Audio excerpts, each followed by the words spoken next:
अस्सलाम वालेकुम students, welcome to campus dot P K. माशाल्लाह मेरे आने से पहले ही आप लोगों ने रश लगाया हुआ है क्लास में। तो स्टूडेंट्स बताएं जी, कैसे हैं आप लोग और आप लोगों का एफएलपी कब है, ताकि उसके बारे में भी थोड़ी सी अनाउंसमेंट्स की जाएं। क्यों बच्चों, क्या ख्याल है? माशाल्लाह सारे ठीक ठाक हैं। चलें तो बताएं, आज हमने कौन सा चैप्टर स्टार्ट करना है? कल है एफएलपी, तो हमारा जो चैप्टर होगा कल के एफएलपी में वो यही होगा, रिप्रोडक्शन। ठीक है, रिप्रोडक्शन में से कोई बात किसी ने पूछनी हो तो जल्दी से पूछ सकते हैं, तो कल मैंने वो वाला लेक्चर कंप्लीट कर दिया था। How are you sir? मैं भी ठीक हूँ बेटे, आपकी दुआएं हैं। लें बेटे, मैं ज़रा पंखा सेट कर रहा था, ये पता नहीं क्यों आवाज़ें दिए जा रहा है, इसकी आवाज़ नहीं बंद होनी। ठीक है,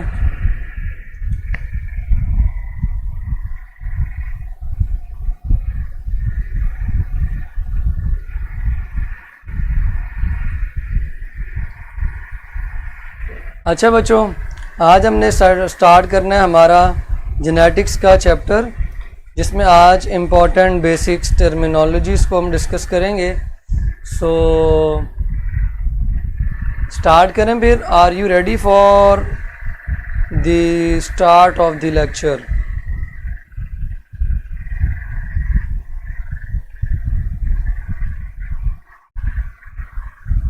हाँ जी स्टूडेंट्स, आर यू रेडी? तो मैं स्टार्ट करता हूँ लेक्चर को आज के जेनेटिक्स से।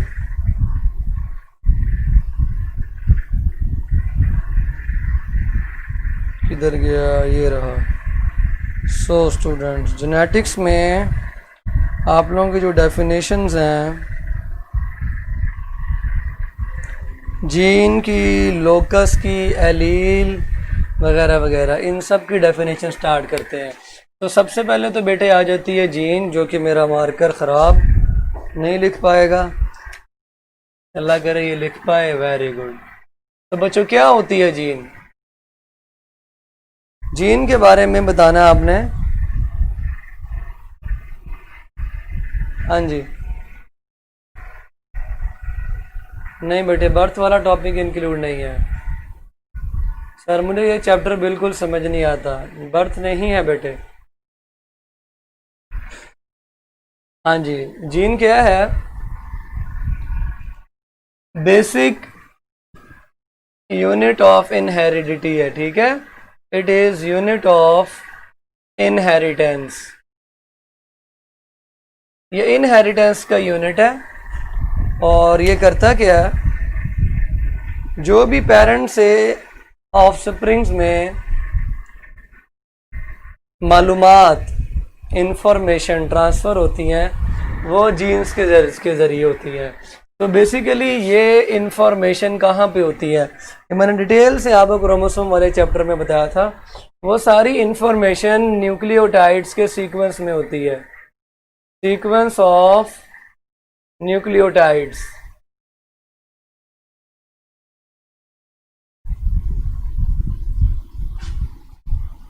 ये न्यूक्लियोटाइड्स का सीक्वेंस होता है कहाँ पे? डीएनए पे।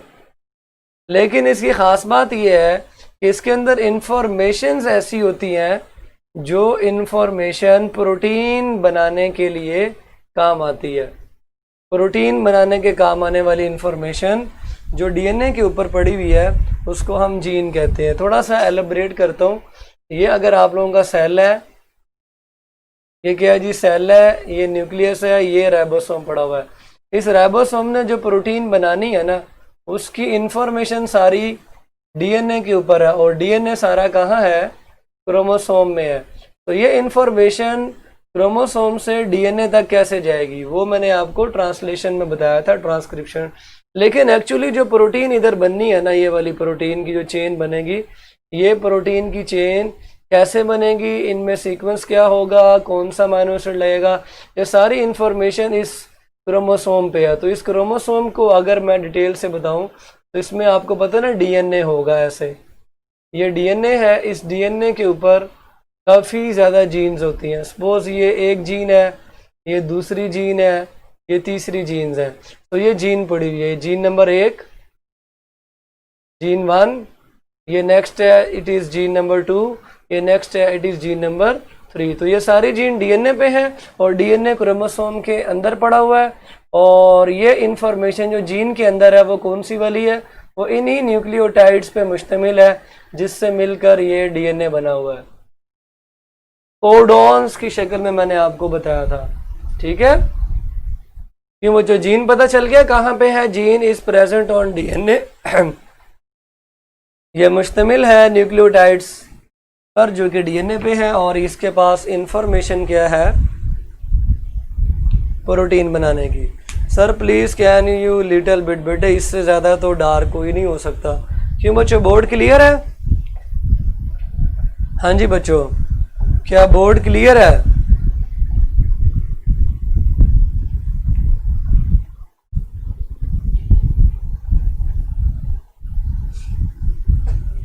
चलें अभी पूछ लेते हैं, बाकी बच्चे बताएं, सारे बच्चे बताएं।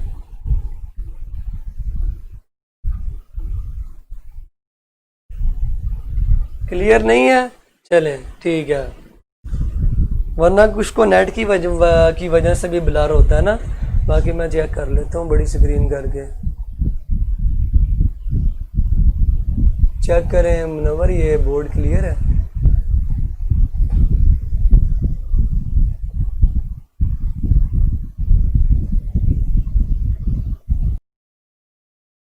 चलें मुझे कैमरे की सेटिंग की है थोड़ी सी, अब इंशाल्लाह ज़्यादा क्लियर नज़र आ जाएगा, ठीक है। ले स्टूडेंट्स, तो मैं बता रहा था कि जीन डीएनए पे पड़ी हुई है। ये जान के मैंने छोटा लिखा है ताकि पता लगे ये एक जीन है, ये दूसरी जीन है, ये तीसरी जीन है। सो इतना लंबा डीएनए का जो धागा होता है ना बच्चों, उस धागे पे कई हजार जीन्स मौजूद होती हैं जिनके पास कई हजार प्रोटीन्स के बारे में इंफॉर्मेशन होती है। सो पहली डेफिनेशन तो जीन की होगी।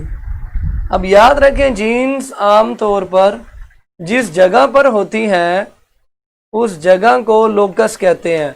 It is the position of a gene on chromosome, position of gene on chromosome. मैंने अभी आपको बताया कि जीन्स कहाँ होती हैं, क्रोमोसोम पे। अगर ये एक आपका क्रोमोसोम है, इसके ऊपर मैंने बताया एक जीन इधर पड़ी हुई है, सो ये इसका लोकस है। एक जीन इधर पड़ी हुई है, ये इसका लोकस है, लोकेशन है। एक जीन इधर पड़ी हुई है, ये इसका लोकस है। वैसे तो कई हजार जीन्स होती हैं, लेकिन आप जिस स्पेसिफिक जीन की बात करेंगे आप कहेंगे भाई फलानी जीन है जिसका लोकस एंड पे है, क्रोमोसोम के किनारे के पास है। एक जीन ऐसी है जिसका लोकस सेंट्रोमेयर के पास है। तो पोजीशन ऑफ जीन को लोकस कहते हैं और इसका जो प्लूरल होता है वो लोसाई होता है, लोसाई। अगर आप एक से ज्यादा लोकस की बात करेंगे सो वो लोसाई होगा। बेटे अब बोर्ड बिल्कुल क्लियर है। अब आप लोग दोबारा मुझे बता दें वैसे किस किस का बोर्ड अब क्लियर आ रहा है। अपने फार्मूले ना लगाएं, रिफ्लेक्शन रिफ्रैक्शन। आप लोग बताएं किस किस का बोर्ड क्लियर है।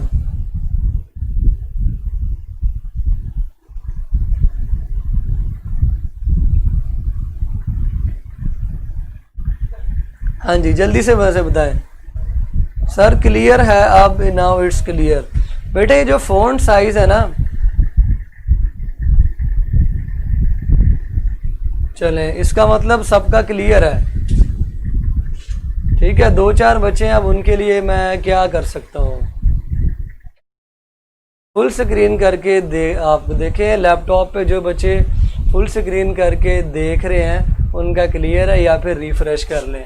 मैं अपनी राइटिंग को इतना बड़ा करके लिखने की कोशिश कर रहा हूँ, अभी भी क्लियर नहीं है, तो फिर अल्लाह ही हाफिज़ है। चलें तो ये हो गए लोकस। लोकस के प्लूरल को हम लोसाए कहते हैं। अगर आप ज़्यादा जीन्स की बात कर रहे हैं तो आप उनके लोसाए, लोसाए एग्जैक्टली फुल स्क्रीन पे। तो बेटे फुल स्क्रीन पे क्लियर होता है ना।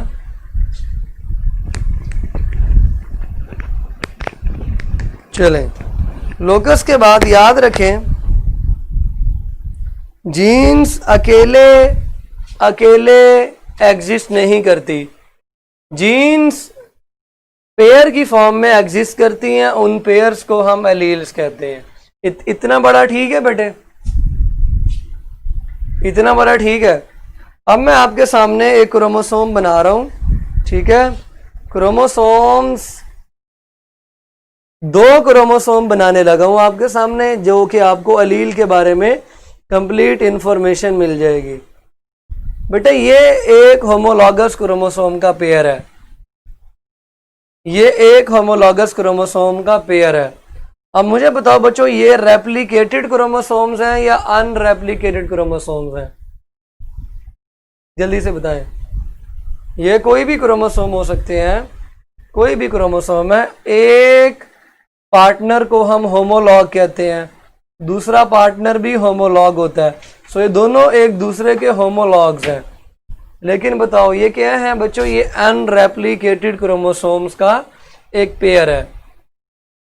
इनमें खास बात यह है कि एक क्रोमोसोम इस पेयर का फादर से आया, उसको हम कहते हैं पैटर्नल क्रोमोसोम।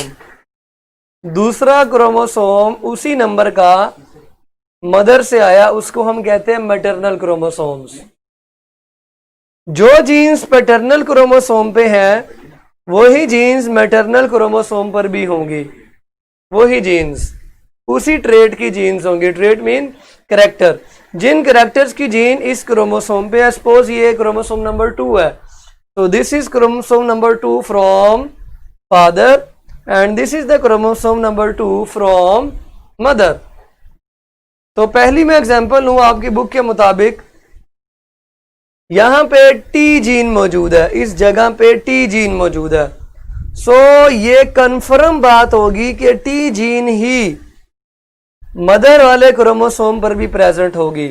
अब हो सकता है यहां पर भी उसी तरह की जीन हो, सेम टाइप ऑफ जीन हो, या may be different type of gene हो।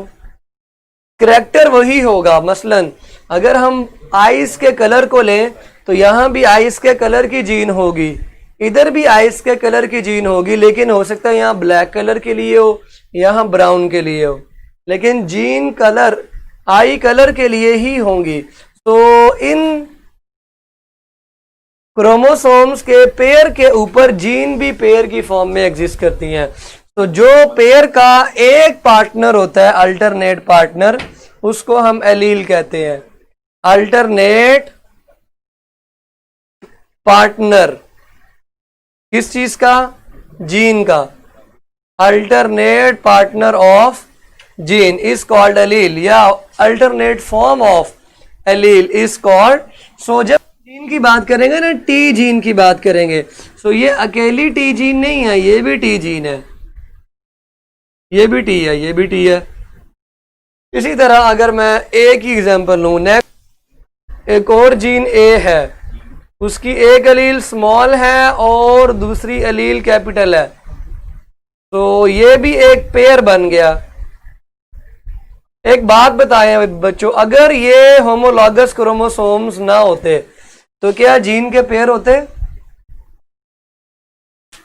अगर होमोलॉगस क्रोमोसोम्स ना होते तो क्या जीन पेयर्स की फॉर्म में होती? नहीं होती। Very good.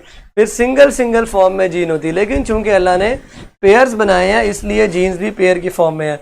तो देखें ये ए जीन मुकम्मल हो गई है, ये इसका एक पार्टनर है, ये दूसरा पार्टनर है। इसको मैं ले लेता हूं, आप समझेंगे हेयर कलर के लिए। तो ये भी हेयर कलर के लिए, ये भी हेयर, लेकिन ये हो सकता है ब्लैक के लिए हो, ये हो सकता है ब्राउन के लिए हो। ठीक है। अगर मैं यहां पे एक एग्जांपल लेता हूं बी की, ए कैपिटल बी एलील इधर है, ए कैपिटल बी एलील इधर है। सो इस तरह के पेयर भी मौजूद है। सी की एग्जांपल ले लें, ठीक है, सी की एग्जांपल ले लें, कैपिटल सी, और यहां पे हम लिख देते हैं स्मॉल सी। एक और एग्जांपल ले लें, स्मॉल डी, स्मॉल डी। चले, इस छोटी सी इंफॉर्मेशन से आपको दो बातें क्लियर हुई। पहली बात तो ये क्लियर हुई कि जिस तरह क्रोमोसोम्स पेयर्स की फॉर्म में, ऐसे ही क्रोमोसोम के ऊपर पड़ी हुई जीन्स पेयर की फॉर्म में है। दूसरी बात यह हुई कि दोनों अलील्स का लोकस सेम होगा, सेम लोकस। अलील्स का जो लोकस होता है वो सेम होता है, जिसको हम लोसाई कहते हैं। क्योंकि दोनों अलील्स की बात हो रही है तो सेम लोसाई होगा। देखिए ना, टी जिस जगह पर है इस क्रोमोसोम पे, उसी जगह पे टी इस क्रोमोसोम पर भी है। सो अलील्स का लोसाई जो होगा that will be same, that will be same. अब याद रखें कि जो जीन्स का आपके सामने पैटर्न नजर आया है, this pattern is known as genotype. किसी भी कैरेक्टर को रिप्रेजेंट करने के लिए आपने उसकी जीन्स देखनी होती हैं कि उसकी जीन्स कौन से पेयर में है। तो जो कॉम्बिनेशन होता है एलील्स का, उसको बच्चों जीनोटाइप कहते हैं। So it is the genetic complement, it is the, थोड़ा बड़ा लिखता हूं फिर आप लोग रोला डालेंगे। Genotype is the genetic complement कि एक इंडिविजुअल में किसी स्पेसिफिक ट्रेट की कौन कौन सी जीन्स मौजूद है दोनों होमोलॉगस क्रोमोसोम पर। ठीक है, जेनेटिक कॉम्प्लीमेंट भी कह सकते हैं, कॉम्बिनेशन भी कह सकते हैं। यानी अगर हम ए जीन की बात करें तो इसकी दो अलील्स हैं, कैपिटल ए एंड स्मॉल ए। अब देख लेते हैं ये कॉम्प्लीमेंट ए के लिहाज से capital A capital A, capital A small A, या स्मॉल ए, इनमें से कौन सा कॉम्प्लीमेंट ट्रेट को रिप्रेजेंट करने के लिए जीन में रखा हुआ अल्लाह ने। तो इस कॉम्बिनेशन को बच्चों जीनोटाइप कहते हैं। अगर सर एक पेयर को नहीं, एक नंबर को अलील कहते हैं, पेयर को पूरी जीन अलील पेयर या जीन पेयर कहेंगे। ठीक है, अगर किसी जीन की लाखों अलील्स भी हैं, ये बात कमेंट करने वाली है, कमेंट में लिखना है आपने। एक वक्त में एक इंडिविजुअल में किसी भी जीन की दो ही अलील हो सकती हैं। हो सकता है पॉपुलेशन में उसकी हजारों अलील्स, हजारों से मुराद 5 हो, 6 हो, 10 हो, लेकिन एक वक्त में, ये कमेंट करें, एक इंडिविजुअल में एक जीन की दो ही अलील्स हमेशा आएंगी। ठीक है, इसकी मिसाल ऐसे है जैसे ब्लड ग्रुप की 3 अलील्स होती हैं, आई ए, आई बी, स्मॉल आई। लेकिन जब इनके कॉम्बिनेशन बनते हैं, कॉम्प्लीमेंट्स बनते हैं ना, पेयर बनते हैं, तो हमेशा कोई सी दो अलील्स रमीज के ब्लड में है, की जीन्स पे है, कोई सी दो अलील्स फिजा के उसमें है, कोई सी दो अलील्स कामिल में है, कोई सी दो अलील अवैस में है, कोई सी दो अलील्स, एक जीन की दो अलील होंगी। ठीक है, लेकिन हो सकता है पॉपुलेशन में ज्यादा हो, लेकिन एक वक्त में एक इंडिविजुअल में जीन की दो अलील्स ही आएंगी, इससे ज्यादा नहीं आ सकती। क्यों? क्योंकि आपको क्रोमोसोम मिल रहा ही एक नंबर का क्रोमोसोम 2 मरतबा मिलता है, एक पैटर्नल और एक मटर्नल। सो 3 नहीं हो सकती, हाँ तीसरी किसी और में हो सकती है, उसमें फिर पहली नहीं होगी। जीन की दो अलील। ठीक है, सो कॉम्प्लीमेंट डिफरेंट किस्म के हो सकते हैं। अब जेनेटिक कॉम्प्लीमेंट 2 तरह का होता है बच्चों। एक होमोजाइगस जीनोटाइप होती है। होमोजाइगस जीनोटाइप ऐसी जेनेटिक कॉम्प्लीमेंट को कहते हैं जिसमें सेम टाइप ऑफ एलील्स मौजूद हो, सेम टाइप ऑफ एलील मौजूद हो। या हेट्रोजाइगस जीनोटाइप होता है जिसमें different type of individuals, different type of alleles individual में मौजूद है। ठीक है जी, लेकिन होमोजाइगस में मजीद 2 तरह की जीनोटाइप होती है, dominant and recessive. Dominant and recessive. अब इसकी एग्जांपल में हम ले लें, डोमिनेंट रिसेसिव में जो डोमिनेंट होता है इसको कैपिटल से लिखते हैं, कैपिटल ए, एक एग्जांपल हो गई। ठीक है, उसके अलावा capital B, capital P, capital C, capital C, capital T, capital T, ये सारे जो जीन पेयर्स हैं, जीनोटाइप्स हैं, ये सब डोमिनेंट होमोजाइगस हैं। डोमिनेंट रिसेसिव क्या होती हैं? क्या small A, small A, small B, small B, small C, small C, small T, small T. बच्चों ये रिसेसिव होमोजाइगस जीनोटाइप्स हैं, ठीक है। स्पेसिफिक कॉम्बिनेशन, यस बिल्कुल। हेट्रोजाइगस में क्या होगा? Capital A small A, capital B small B, capital C small C, capital T small T. उसमें एक एलील डोमिनेंट करेगी और दूसरी एलील रिसेसिव होगी। अब डोमिनेंट कौन सी एलील होती है वो भी समझ लें। अगर मैं आप लोगों को एक एग्जांपल दूं, एक ही बी की ले लें। Capital B is for black colour. यहां पे मैं आपको समझा देता हूं। B is the gene for gene B. Gene B is for hair colour. Hair colour, इसकी दो अलील्स हैं मार्केट के अंदर, एक है कैपिटल बी और एक है स्मॉल बी, जो कि म्यूटेशन से पैदा होती है। कैपिटल बी ब्लैक के लिए है और स्मॉल बी ब्राउन के लिए है, ठीक है। एक कैपिटल बी स्मॉल बी, एक कैपिटल बी है ब्लैक के लिए और एक स्मॉल बी है ब्राउन के लिए। अब इनके बच्चों जेनेटिक कॉम्प्लीमेंट्स बनाओ, तीन तरह के कॉम्प्लीमेंट्स बनेंगे। Capital B, capital B, capital B के साथ स्मॉल बी भी आ सकता है और स्मॉल बी। डिपेंड करता है कि क्रोमोसोम्स जो मदर और फादर से आए हैं उनमें कौन सी एलील आई हैं। ये जो पहला कॉम्प्लीमेंट बना है, एलील्स का पेयर बना है, ये रैंडम होता है। कोई भी स्पर्म किसी भी एग के साथ मिल सकता है, कोई भी स्पर्म किसी भी एग के साथ मिलकर पेयरिंग कर सकता है। सो ये जो पेयर बनेगा ना बच्चों, इसके कलर को हम ब्लैक कहेंगे। इसमें हम विदाउट एनी हेजिटेशन ब्राउन कहेंगे। लेकिन इसमें रोला है, इसमें एक एलील कहती है ब्लैक कलर होना चाहिए। मसलन फादर के क्रोमोसोम पर कैपिटल बी है और मदर के क्रोमोसोम पर वही जो हेयर कलर की जीन है वो स्मॉल बी है।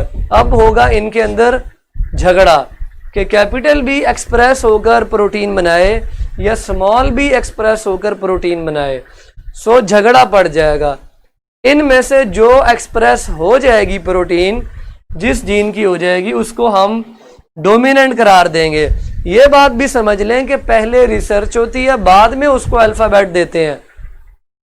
ये नहीं देखते कि भाई पहले उसको अल्फाबेट दिया, नहीं, पहले रिसर्च होगी कि एक जीन ब्लैक है एक ब्राउन है। जो साबित हो जाती है डोमिनेंट, उसको कैपिटल से लिखना शुरू करते हैं। बच्चे पता क्या समझते हैं कि कैपिटल वाली जीतती है, नहीं, उल्टा है, जो जीतती है वो कैपिटल से लिखी जाती है। यानी जिस साइंटिस्ट ने रिसर्च की उसने पहले कैपिटल और स्मॉल नहीं लिखा था। ये समझ लें, जब ब्लैक और ब्राउन में झगड़ा चल रहा था और साइंटिस्ट रिसर्च कर रहे थे कि ब्लैक वाली एलील डोमिनेंट है कि ब्राउन वाली, तो उससे पहले साइंटिस्ट ने कैपिटल और स्मॉल नहीं पढ़ा हुआ था, नहीं लिखा था किसी बुक में। उसने रिसर्च की, रिजल्ट आए, रिजल्ट से पता चला कि ब्लैक वाली डोमिनेंट है। तब उसने फिर क्या किया, ब्लैक को कैपिटल बी से और ब्राउन को स्मॉल बी से लिखना शुरू किया। सो पहले रिसर्च होती है, रिजल्ट आता है, फिर हम उसको कैपिटल या स्मॉल के साथ रिप्रेजेंट करते हैं। सो जीत किसकी होती है वो डिपेंड करता है कि कौन से फैक्टर उसको सपोर्ट कर रहे हैं। सो जो सपोर्टेबल होती है, इन्वायरमेंट के मुताबिक अडेप्टेशन कर लेती है, वो जीत जाती है। ये रैंडम होता है, कोई भी जीत सकती है, ठीक है। तो पहले रिजल्ट आता है। बच्चे पता क्या समझते हैं कि जिसको कैपिटल से लिखा जाए वो डोमिनेंट हो जाती है, नहीं, जो डोमिनेंट हो जाती है उसको फिर हम कैपिटल के साथ लिखना शुरू कर देते हैं। आने वाली सारी नस्ल को पहले से पता होता है, लेकिन जिसने पहली मर्तबा एक्सपेरिमेंट किया वो खुद इसको कैपिटल और स्मॉल लेटर डेजिग्नेट करेगा, ठीक है बच्चों। सो अगर इस तरह का कॉम्बिनेशन बनता है, कॉम्प्लीमेंट बनता है, सो ये वाला जीनोटाइप हेट्रोजाइगस जीनोटाइप कहलाएगा।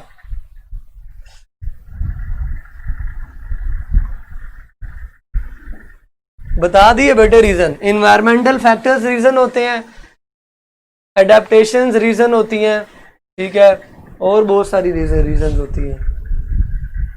मैं भी पहले यही समझता था। वाह, कमाल है। इसका मतलब ये है कि पहले से ही सारा नॉलेज था। बेटा जिस साइंटिस्ट ने पहली मर्तबा रिसर्च की होती है ना, वो बताता है कि किसको कैपिटल से लिखना है, किसको स्मॉल से लिखना है। हम लोग तो हम ही फन्ने खा बनते हैं। ठीक है। सो पहले मेंडल ने काम किया, उसके बाद बताया कि राउंड वाले को कैपिटल आर से लिखना है। जब वो सीड की शेप पे काम कर रहा था ना, उसको तो नहीं पता कैपिटल आर कौन है, स्मॉल आर कौन है। जब राउंड साबित हो गया कि राउंड डोमिनेंट है, तो राउंड को कैपिटल आर से लिखना शुरू किया। और साबित हो गया कि रिंकल्ड रिसेसिव है, तो रिंकल्ड को फिर स्मॉल आर से लिखना शुरू किया और किताबों में छाप दिया। समझ आ गया बच्चों? लें जी, जीनोटाइप की बुनियाद पर जो चीज अपीयर होती है ना बच्चों, उसको फिनोटाइप कहते हैं। जो चीज अपीयर होती है उसको फिनोटाइप कहते हैं। Physical appearance of a trait, ये हमेशा डिपेंड करती है जीनोटाइप पे। किसी भी ट्रेट, किसी भी खसूसियत की रिप्रेजेंटेशन, जाहिर होना, जैसे ब्लड ग्रुप में ब्लड ग्रुप का पता चल जाना कि भाई ए है, बी है या ए बी है, वो उसकी फिनोटाइप है। ब्लैक का हो जाना, ब्राउन कलर शो हो जाना इज द फिनोटाइप। अच्छा मुझे बताओ, पिछली एग्जाम्पल में ये 3 कॉम्बिनेशंस आपको पढ़ाए, ठीक है बच्चों, ये 3 थे ना। अब आप इनको भूल जाएं। आपके सामने एक इंडिविजुअल है, ये इसके बाल हैं, प्यारे बाल है ना बच्चों, इसके बालों का कलर ब्लैक है। अब ब्लैक को देख के आप बता सकते हैं इसके अंदर कौन सी जीन्स है? कौन बताएगा? आपने ब्लैक कलर देखा और आपको पता है कि इस पॉपुलेशन के अंदर 2 तरह की एलील्स मशहूर हैं, ब्राउन वाली हैं और ब्लैक वाली हैं। ठीक है। So yes, form of expression भी कह सकते हैं। हाँ जी बताएं। ब्लैक को देख के क्या आप जीनोटाइप का अंदाजा लगा सकते हैं? फिनोटाइप को देख के जीनोटाइप का अंदाजा लग सकता है? हाँ जी। नहीं बेटे, इसके लिए भी ब्लैक है और इसके लिए भी ब्लैक है, क्योंकि ये डोमिनेंट करार दिया गया है ना साइंटिस्ट की तरफ से। इसके लिए ब्राउन है। सो अगर किसी के आप काले बाल देखते हैं, so it may be first complement और it may be second complement. ठीक है बच्चों, समझ आया ना? फिनोटाइप वो है जो आपको नजर आ रहा है, जीनोटाइप वो है जो क्रोमोसोम के अंदर छुपा हुआ है। ये मैंने कितनी प्यारी बात बताई आपको। ठीक है। फिनोटाइप क्या चीज है? ट्रेट की जो नजर आ रही है, और उस ट्रेट के पीछे जीन्स कौन सी हैं वो नजर नहीं आ रही, वो आप सिर्फ अंदाजा लगा सकते हैं। हाँ, एक अंदाजा डायरेक्टली लग सकता है, वो कौन सा है बच्चों? अगर तो फिनोटाइप रिसेसिव वाली शो हो रही हो, ब्राउन में आप जो अंदाजा लगाएंगे वो 100% ठीक होगा कि इसका जेनेटिक कॉम्प्लीमेंट स्मॉल बी है। Is it clear?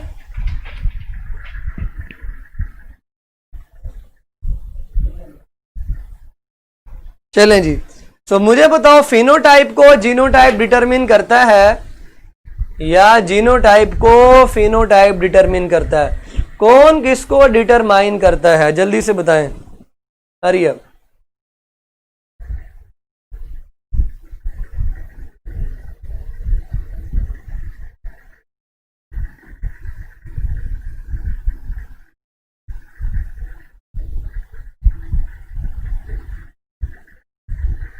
हाँ जी, फिनोटाइप को जीनोटाइप करता है, बिल्कुल। फिनोटाइप ट्रेट की फॉर्म है एक्सप्रेशन की, और आपको पता है तमाम चीज़ों की इंफॉर्मेशन अल्लाह ने जीन्स में रखी हुई है। सर दोनों करते हैं, नाउज़ बिल्लाह। जीनोटाइप जीनोटाइप की बुनियाद पर फिनोटाइप एक्सप्रेस होता है। ठीक है। पहले जीन्स होती हैं, जीन्स एक्सप्रेस होती हैं तो प्रोटीन बनती है, तो ट्रेट शो होता है। ठीक हो गया। दोनों नहीं है। ले तो फिनोटाइप भी हो गया। अब नेक्स्ट आपने याद करना है जीन पूल क्या होता है। What is gene pool? हाँ जी बच्चों, what is gene pool?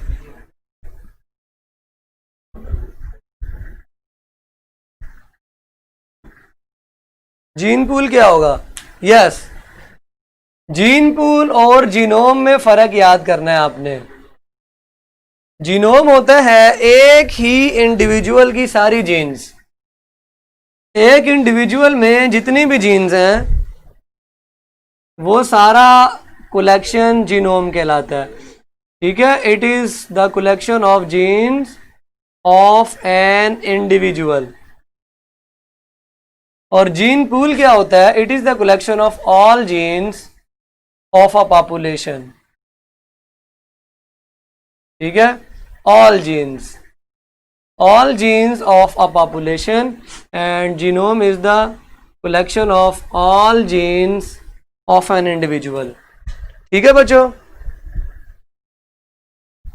Sir अगर फादर हेयर कलर ब्लैक है और मदर ब्राउन है तो न्यू बॉर्न में क्या कलर होगा? डिपेंड करता है कि फादर की कौन सी जीनोटाइप थी। चलें करके देख लेते हैं। ये बच्चों फादर है, इसका जीनोटाइप है कैपिटल बी, और ये मदर है, इसका जीनोटाइप है स्मॉल बी। यही है ना, ये ब्लैक हो गया और ये ब्राउन। ब्लैक के दो ऑप्शंस हो सकते हैं, होमोजाइगस जीनोटाइप के भी हो सकता है और हेट्रोजाइगस। मैं होमोजाइगस के साथ लेके चलता हूँ। इसके स्पर्म बनेंगे कैपिटल बी वाले, इसके एग बनेंगे स्मॉल बी वाले।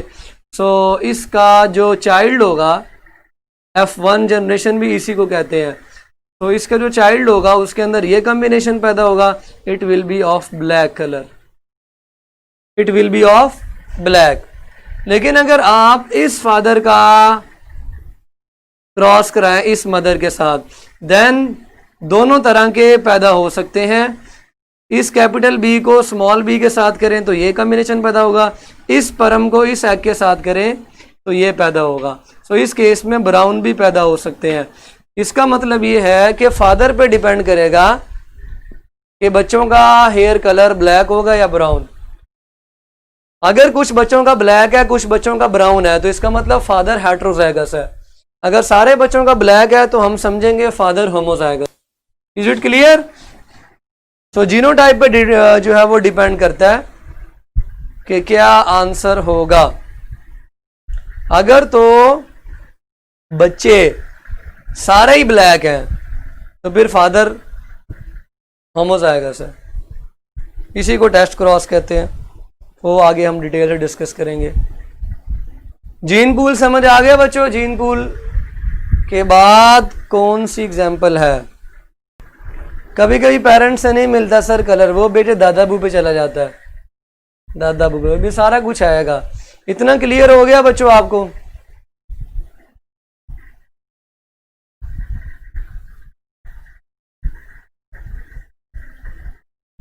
चलें जी, अब नेक्स्ट आपकी बड़ी प्यारी डेफिनेशन है मल्टीपल एलील्स की। मल्टीपल एलील्स, अगर किसी जीन की एक से ज्यादा एलील्स हो, मोर देन 2 एलील्स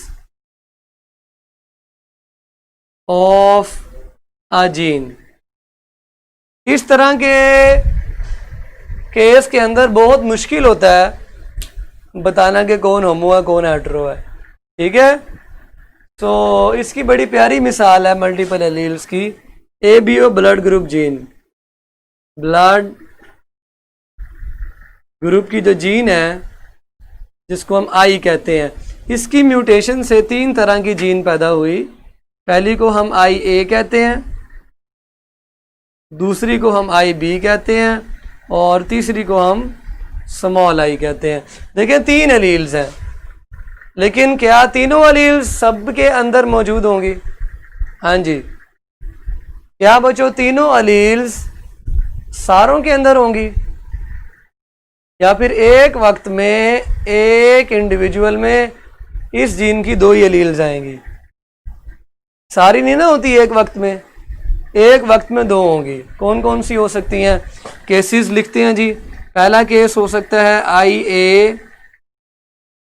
ए, दूसरा केस हो सकता है आई ए स्मॉल आई, तीसरा केस हो सकता है आई ए आई बी, चौथा केस हो सकता है आई बी स्मॉल आई, बल्कि आई बी, पांचवा केस हो सकता है आई बी स्मॉल आई। पूरे हो गए। और छठा केस हो सकता है स्मॉल आई स्मॉल आई। ये 6 जेनेटिक कॉम्प्लीमेंट्स हैं, ये 6 जेनेटिक कॉम्प्लीमेंट्स हैं, ठीक है। इनमें से किसी भी इंडिविजुअल में एक कॉम्प्लीमेंट हो सकता है। ये जीनोटाइप्स हो गए सारे। इनकी फिनोटाइप्स में अगर मैं वैसे ही बता दूं तो ब्लड ग्रुप ए होता है, क्योंकि ये एलील्स एंटीजीन प्रोटीन बनाती हैं। सो पहले केस में एंटीजीन ए बनेगा, ब्लड ग्रुप भी ए होगा। दूसरे केस में एंटीजीन ए होगा, ब्लड ग्रुप भी ए होगा। तीसरे केस में दोनों एंटीजीन बनेंगे, ब्लड ग्रुप ए भी होगा। चौथे केस में खाली बी होगा, पांचवें केस में खाली बी, और छठे केस में कोई एंटीजन नहीं बनेगा तो ब्लड ग्रुप ओ होगा। जब ज्यादा सारी अलील्स होती हैं किसी जीन की तो जीनोटाइप्स के कॉम्प्लीमेंट्स भी काफी ज्यादा बनते हैं। पूरी पॉपुलेशन में आपको इन 6 तरह के कॉम्प्लीमेंट्स नजर आएंगे। मेरा ब्लड ग्रुप बी है तो मेरे ब्लड ग्रुप के बी के मुताबिक 2 कॉम्प्लीमेंट्स हो सकते हैं, ये वाले, ठीक है। या मेरी बॉडी में ये वाला जेनेटिक कॉम्प्लीमेंट है या ये है, वो तो चेक करना पड़ेगा, ठीक है। अगर किसी का ब्लड ग्रुप ए बी है उसके लिए फिक्स है यही वाला जेनेटिक कॉम्प्लीमेंट उसकी बॉडी में होगा। लेकिन अगर किसी का ब्लड ग्रुप ए है उसके लिए भी 2 होंगे, ठीक है। और ओ के लिए भी एक ही जेनेटिक कॉम्प्लीमेंट है, ठीक है बच्चों। यानी अगर किसी का ब्लड ग्रुप ओ है तो फिर हम कहेंगे कि उसका जेनेटिक कॉम्प्लीमेंट यही होगा, इसके अलावा कोई नहीं हो सकता, 2 राय नहीं है। लेकिन किसी का ब्लड ग्रुप बी है तो 2 राय हो सकती हैं, मे बी दिस और maybe this. Blood group A B में भी कोई 2 राय नहीं होगी, एक ही राय है, ये है। लेकिन ब्लड ग्रुप ए में फिर से 2 राय होगी। तो ये जीनोटाइप्स हैं और ये उसकी क्या है जी, फिनोटाइप्स। जो आप जाहिरी तौर पर ब्लड ग्रुप देखते हैं, चेक कराते हैं, वो उसकी फिनोटाइप है। लेकिन जो उसके पीछे जीन्स हैं क्रोमोसोम के अंदर, वो उसका जेनेटिक कॉम्प्लीमेंट है, ठीक है।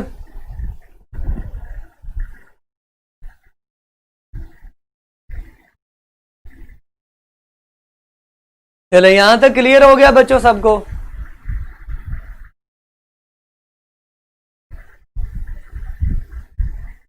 हाँ जी बच्चों, यहां तक फिक्स हो, समझ आ गया सबको? जल्दी से बताएं।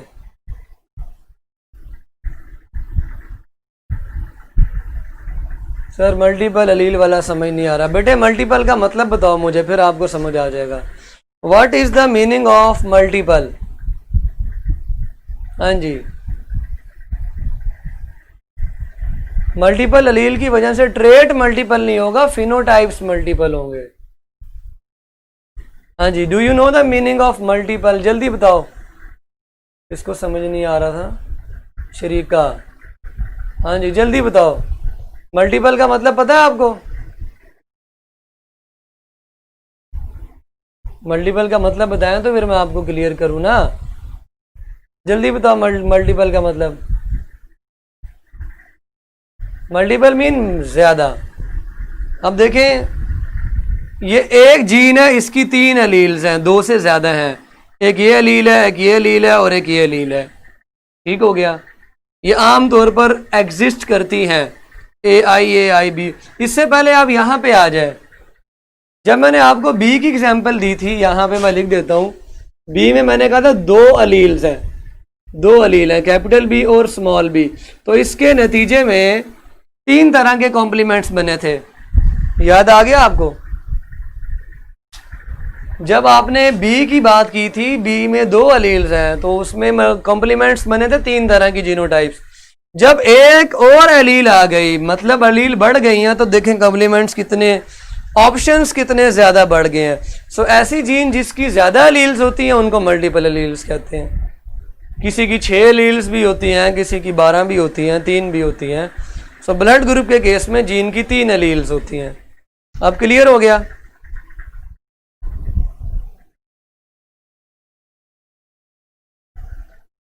ठीक है, ले बच्चों क्लियर हो गया?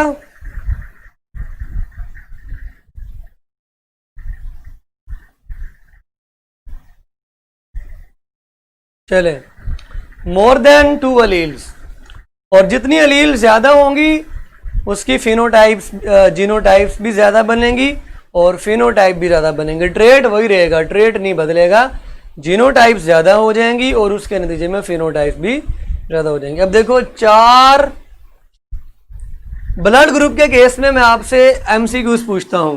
ब्लड ग्रुप की कितनी एलील्स हैं? ब्लड ग्रुप के हवाले से कुछ इंफॉर्मेशन मैं शेयर करता हूं।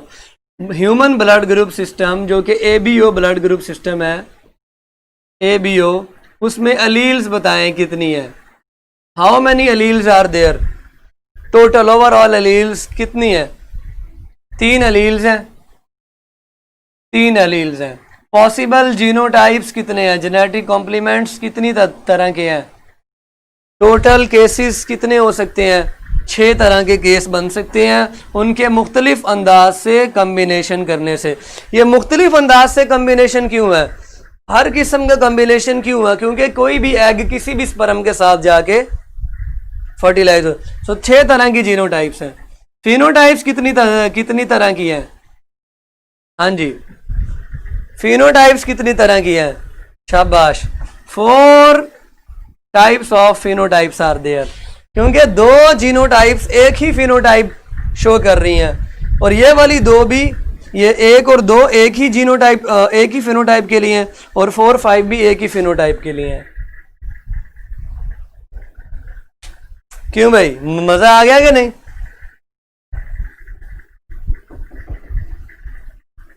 Is it clear students?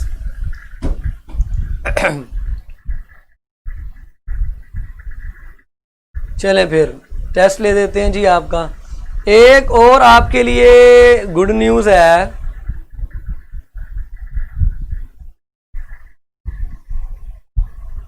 हाँ जी, कल तो आपका बच्चों एफएलपी है रिप्रोडक्शन का, परसों आप लोगों का अगेन रिवीजन टेस्ट है।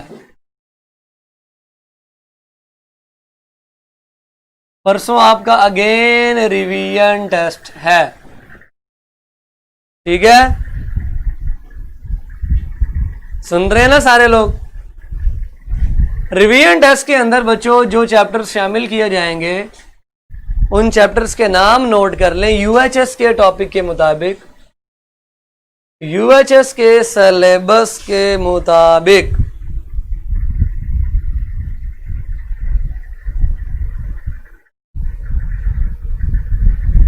चले, पहला आपका यूनिट होगा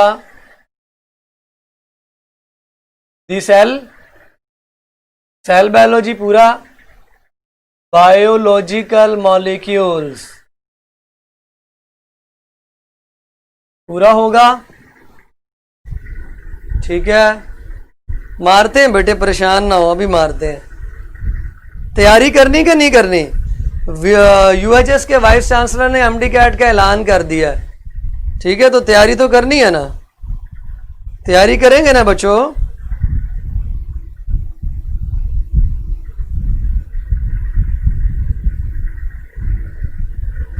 क्रोमोसोम्स एंड डीएनए,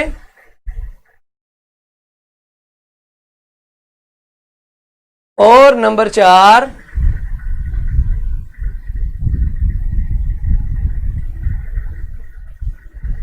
ये सेकेंड ईयर का ही है, क्रोमोसोम एंड डीएनए, ठीक है? Cell division, cell division, and number 5 variety of life, ठीक है? मुझे लगता है ये आप लोगों को भूला नहीं होगा अब तक। मैं इसकी आज पोस्ट भी लगा दूंगा। इंशाल्लाह परसों तक आप लोग इसको रिवाइज करें।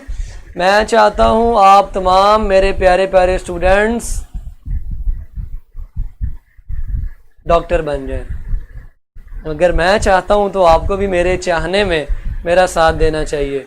क्या ख्याल है, चाहेंगे कि नहीं? चाहेंगे या नहीं? वो ना कहना चाहूं मैं या ना, है वो गाना है ना, आपने उसको ऐसे कर लेना है, सर तो हर सूरत टेस्ट लेंगे चाहूं मैं या ना। कैसा? सो चाहना है आप लोगों ने, ठीक है बच्चों? चाहेंगे, वेरी गुड। आपने भी चाहना है। ये कब है? परसों, जो आपका सिर्फ बायो का टेस्ट होता है ना, ये वो है, सिर्फ जो बायो का टेस्ट होगा। ये एफएलपी नहीं है, रिवीजन टेस्ट है। एफएलपी का मैं यहां लिख देता हूं। एफएलपी टेस्ट जो कल है उसका सिलेबस सिर्फ रिप्रोडक्शन है। उसके बाद रिवीजन टेस्ट में ये 5 चैप्टर्स होंगे,